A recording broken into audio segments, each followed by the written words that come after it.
मेरे लाडले, मेरे नन्हे कृष्ण, तुम मेरी कोख में सुरक्षित हो। भगवान स्वयं तुम्हारी रक्षा कर रहे हैं। आज मैं तुम्हें कृष्ण लीला की अगली कथा सुनाने जा रही हूँ। लेकिन सबसे पहले आज श्री कृष्ण का जन्म कैसे हुआ ये बताती हूँ। ध्यान से सुनना मेरे बच्चे। बेटा, बहुत समय पहले मथुरा नगरी में एक अत्याचारी राजा था, कंस। उसे यह डर था कि देवकी माँ का 8वां पुत्र उसका अंत करेगा। लेकिन भगवान ने वचन दिया था, जहां प्रेम है वहां भय टिक नहीं सकता। इसीलिए मेरे लाल, अंधेरी रात में जेल में श्री कृष्ण का जन्म हुआ। चारों ओर प्रकाश फैल गया और भगवान बालक रूप में धरती पर आए। कंस कारागृह में देवकी वसुदेव की 8वीं संतान को मारने आया था, परंतु देवकी वसुदेव की 8वीं संतान कन्या को देखकर कंस को भ्रम हो गया। उसने उस कन्या को मारने के लिए देवकी की गोद से झपट लिया, परंतु वह कन्या कंस के हाथ से छूटकर आकाश में जा पहुंची और बोली, कंस, तुम्हारा नाश करने वाला जन्म ले चुका है। उधर गोकुल में नंद बाबा और यशोदा माता को कृष्ण के रूप में संतान मिली।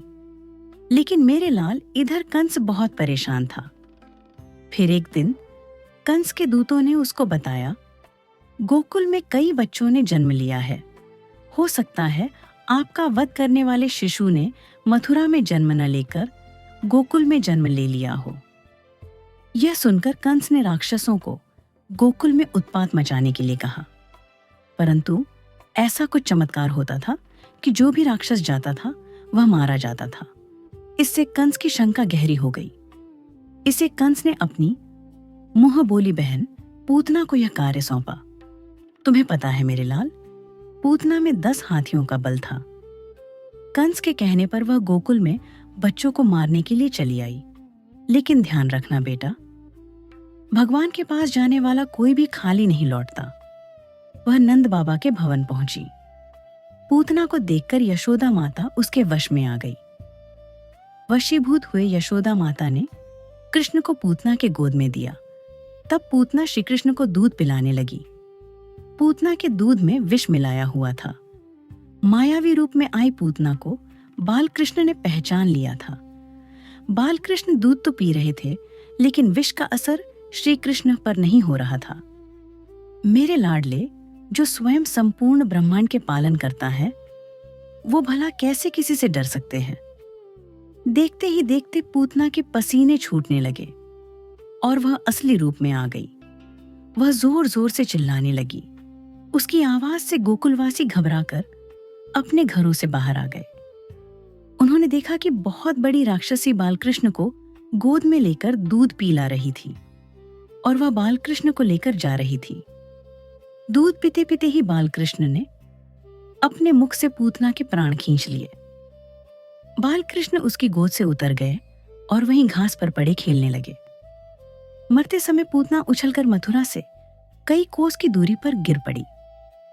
कुछ देर बाद कृष्ण को ढूंढते हुए नंद बाबा, यशोदा माता गोकुलवासियों के साथ उधर आए जहां पूतना पड़ी हुई थी।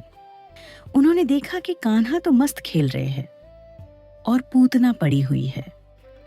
नंद बाबा ने कृष्ण को गोद में उठाया और भगवान ने कृष्ण के ऊपर आया संकट दूर किया। इसके लिए उन्होंने भगवान के चरणों में कृतज्ञता व्यक्त की।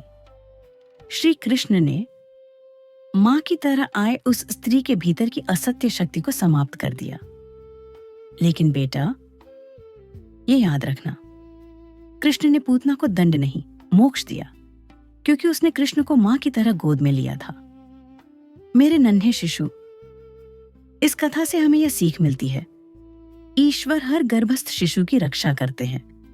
सत्य और प्रेम हमेशा असत्य पर विजय पाते हैं। मां का भाव सबसे शक्तिशाली होता है। जहां कृष्ण है वहां कोई भय नहीं। मेरे बच्चे, जैसे भगवान कृष्ण सुरक्षित रहे, वैसे ही तुम भी मेरी कोख में पूर्ण रूप से सुरक्षित हो। तुम्हारे चारों ओर कृष्ण की बांसुरी की मधुर ध्वनि है। तुम्हारा मन शांत है। तुम्हारा हृदय प्रेम से भरा है। हरे कृष्ण, हरे कृष्ण। मां तुम्हें बहुत प्रेम करती है। भगवान से यही प्रार्थना है कि मां, और आपका शिशु दोनों सुरक्षित रहे।